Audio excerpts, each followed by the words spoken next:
Om Agyantimirandhasya Gyananjana Shalakaya Chakshurunmilitam Yena Tasmai Shri Gurave Namaha.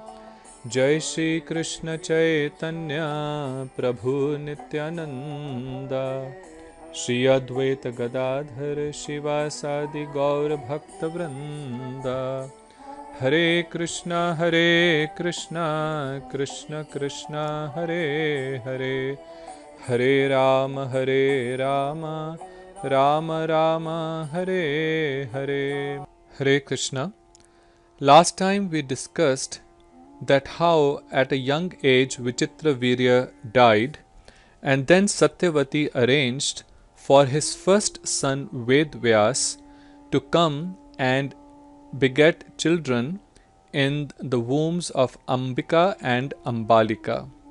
From Ambika, Dhritarashtra, who was blind from birth, was born, and from Ambalika, Pandu, who was pale in color and also a bit weak in his constitution, was born.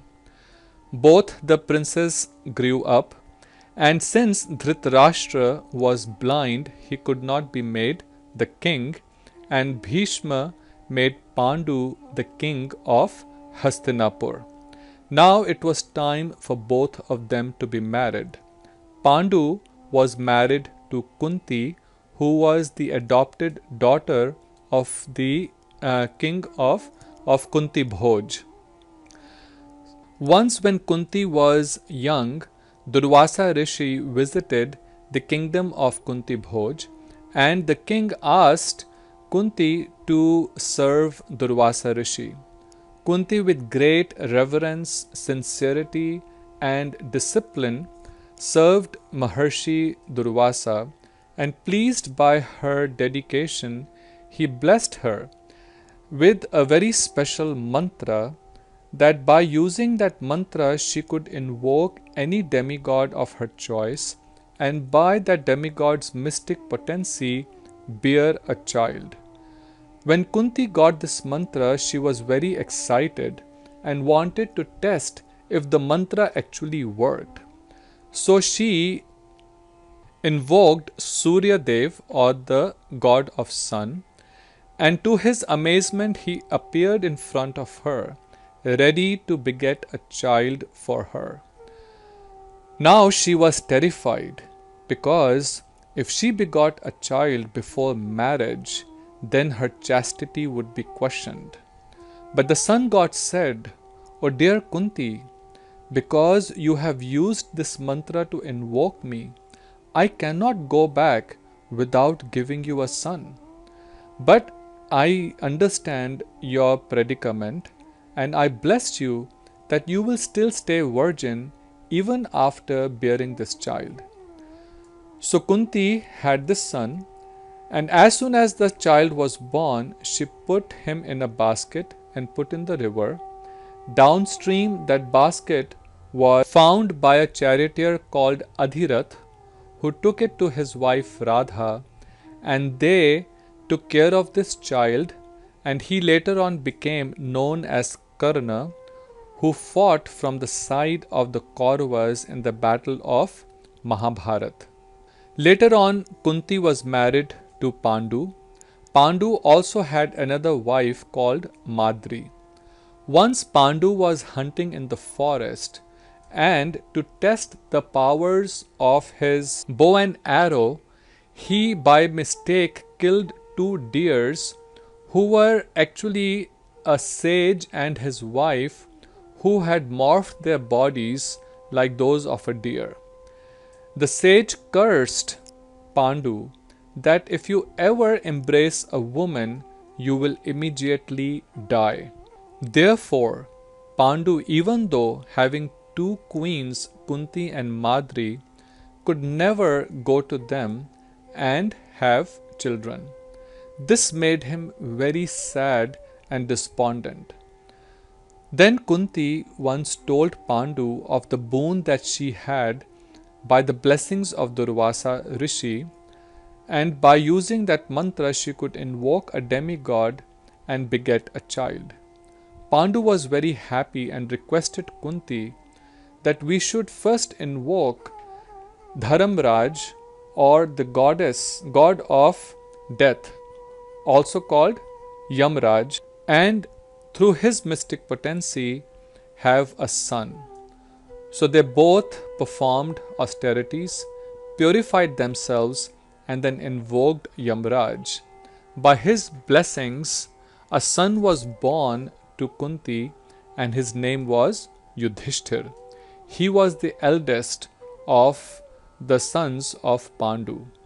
After some time, Pandu and Kunti invoked Vayudev, or the god of the winds, desiring a son who was as powerful as him. And he also blessed them with a son who was called Bhim, who was said to have the strength of 10,000 elephants. After some time, they invoked Indra, the king of demigods, and through his potency, Arjun was born to Kunti.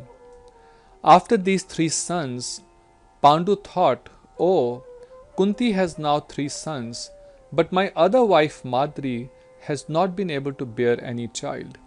So he convinced Kunti to give that mantra to Madri so that she could also bear him a son.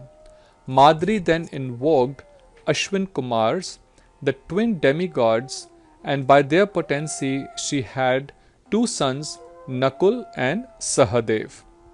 So like this, the five Pandavas, Yudhishthir, Bhim, Arjun, Nakul and Sahadev, appeared in this world. So all these five are eternal associates of the Lord, and we can see that they did not appear as regular human beings appear in this world. They appear through the mystical potencies of demigods, through the potency of the mantras. Bhishma also arranged for the marriage of Dhritarashtra to Gandhari. Gandhari was the daughter of Subal, who was king of Gandhar, which is in modern day Afghanistan. When Gandhari came to know that her would-be husband is blind by birth, then she also took a vow that she would never see the world around her. She put a black cloth, tied it around her eyes, taking a vow to never see anybody, anything. This is considered another great example of dedication, just like we saw the example of Bhishma, who gave up so much for the pleasure of his father. Similarly, Gandhari, so that she would not have any special benefit compared to her husband, took this vow of not seeing anything. Her brother was Shakuni, and it is also said that Shakuni harbored great enmity towards Hastinapur. Why? Because previously, under the leadership of Bhishma, during a conquest of Gandhar, all the brothers of Shakuni had died. And now he was very upset that Dhritarashtra, who was blind, was offered as husband for her sister. So he took a vow that he will destroy the Kuru dynasty, and later on we see that in Mahabharat he schemed with Duryodhan and was one of the main causes for the battle of Kurukshetra to happen. Now when Shilvedvyas saw that Gandhari was so devoted to her husband, he gave her a boon that she will have 100 sons. She became pregnant, but the child was not coming out for a very long time. Later on, when she heard that Kunti has already begotten 5 sons, then she became very frustrated and started pounding on her stomach. A small grey mass came out of her. Vedvyas divided that into 101 parts and kept them in cool earthen pots to incubate. From this first Duryodhan came out, who is considered a portion of Kali, the age of ignorance, then Dushasan and 98 other brothers. So like this 100 sons were born, and then also one sister Dushala was born. When Duryodhan was born, there were many bad omens all around. And when Vyasdev, Bhishma and Vidur saw this, they could see that Duryodhan will become the cause of great strife and violence in the future, and they wanted to have the child killed. But Dhritarashtra and Gandhari outrightly rejected this idea. And later on also we see that they completely turned a blind eye to all the misdoings and the heinous acts of Duryodhan. As the 5 Pandavas and the 100 Kauravas grew, they were later on sent to the ashram of Dronacharya to learn various arts of, for example, art of fighting, art of politics, and so much other aspects of education. Dronacharya had special love for the 5 Pandavas, and out of 5 also specially Arjun, and taught him the art of archery, which made Arjun the best among all of the warriors. Duryodhan was very jealous of these 5 brothers because in everything the 5 brothers will excel and would beat the 100 Kauravas. So even when at the ashram, he once planned to poison Bhim, who was specially very powerful, and Duryodhan specially hated him. So he mixed a poison in sweet rice and gave it to Bhim. Bhim, after consuming that kheer, fainted, and Duryodhan drowned him in the river.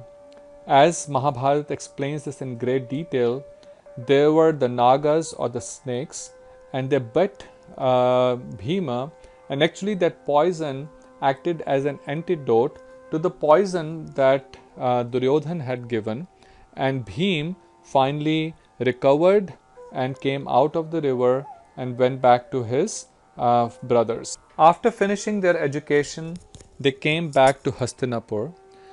Srila Bhaktivedanta Narayan Maharaj, in his brief introduction regarding the prelude to the Mahabharat war, explains that when the 5 Pandavas and the sons of Dhritarashtra, headed by Duryodhan, reached maturity, a great conflict arose concerning who would succeed the royal throne.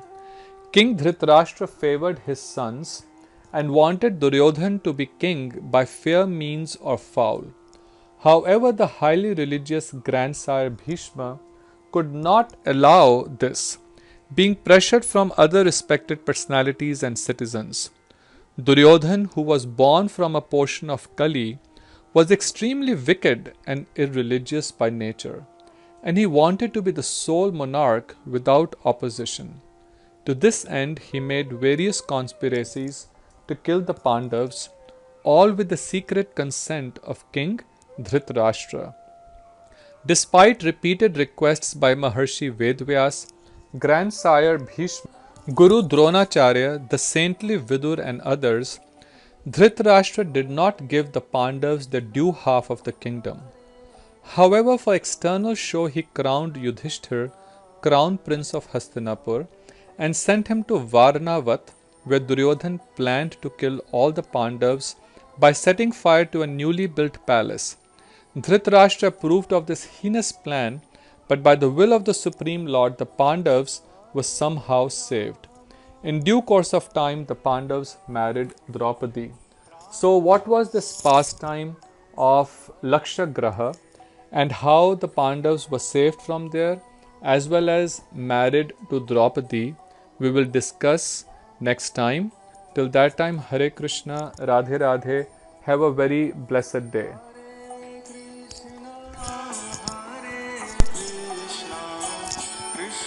Krishna, Hare